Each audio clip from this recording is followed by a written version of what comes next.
आरंभा।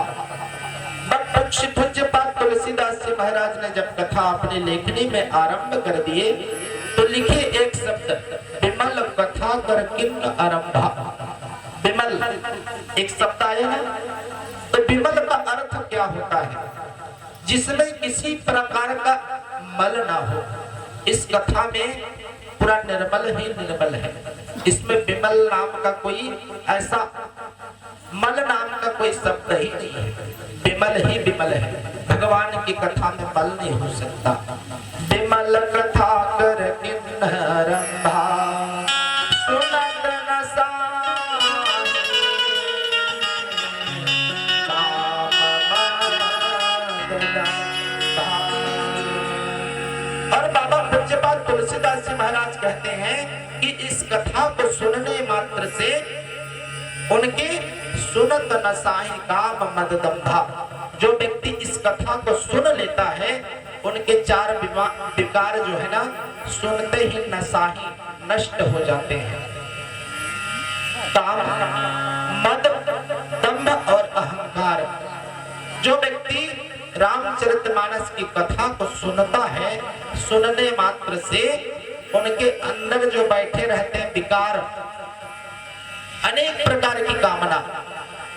आप यहाँ बैठे हैं ना, यदि आपका मन भगवान की कथा में लग रहा है तो बहुत अच्छी बात है, लेकिन मन आपका यदि कहीं दूसरे जगह भटक रहा है तो मन की अनेक कल्पनाएं होती है कि नहीं? हम बैठे तो यहाँ हैं लेकिन हमारे मन की कल्पना अधिक होती है। मन कहता होगा कि काश हमारे पास बहुत सारा लड्डू का एक समूह आ जाता तो हम मन में डालते, मुंह में डालते। अनेक प्रकार की कल्पनाएं जागृत होती है, मन सोचता है। कभी ऐसा अहंकार भावना जागृत हो जाता है, कभी अनेक प्रकार के विचार उत्पन्न हो जाते हैं।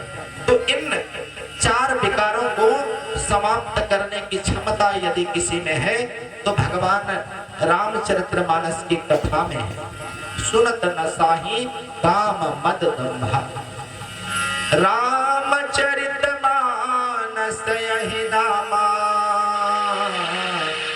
सुनत श्रवण पाहि। और जब अपनी लेखनी से इस कथा को लिखना आरंभ किए तो पूज्यपाद गोस्वामी तुलसीदास जी महाराज ने इसका नामकरण किया रामचरितमानस। क्या नाम लिखे? रामचरितमानस। आप भी जानते हैं, मैं भी जानता हूं, रामायण के नाम से जानते हैं कि? लेकिन पूज्यपाद गोस्वामी तुलसीदास जी ने इस ग्रंथ का नाम क्या रखा? रामचरितमानस रखा। और इस रामचरितमानस के भी कुछ अर्थ निकले हैं।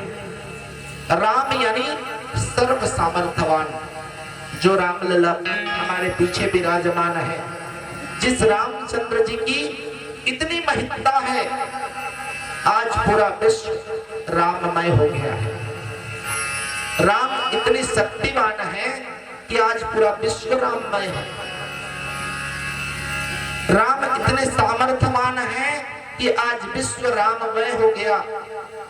राम ऐसे सामर्थ्यवान है कि आज पूरा विश्व राममय हो गया, क्योंकि भगवान राम में इतनी सामर्थ्यता है कि अपनी शक्ति और सामर्थ्य के बलबूते सबके हृदय में निवास करने वाले, मन में सोचने वाले सभी को अपनी ओर आकर्षित कर लेते हैं। कुछ दिन पूर्व 22 जनवरी को भगवान रामलला हमारे अयोध्या में विराजमान होंगे और हम और आप तो बड़ा सौभाग्यशाली हैं सज्जनों कि भगवान के जो अनेकों वर्षों तक भगवान प्रतीक्षारत थे, 500 वर्षों तक जिनकी प्रतीक्षा प्रत्येक देशवासियों को थी। सन 1984 से भगवान टेंट पर विराजमान थे।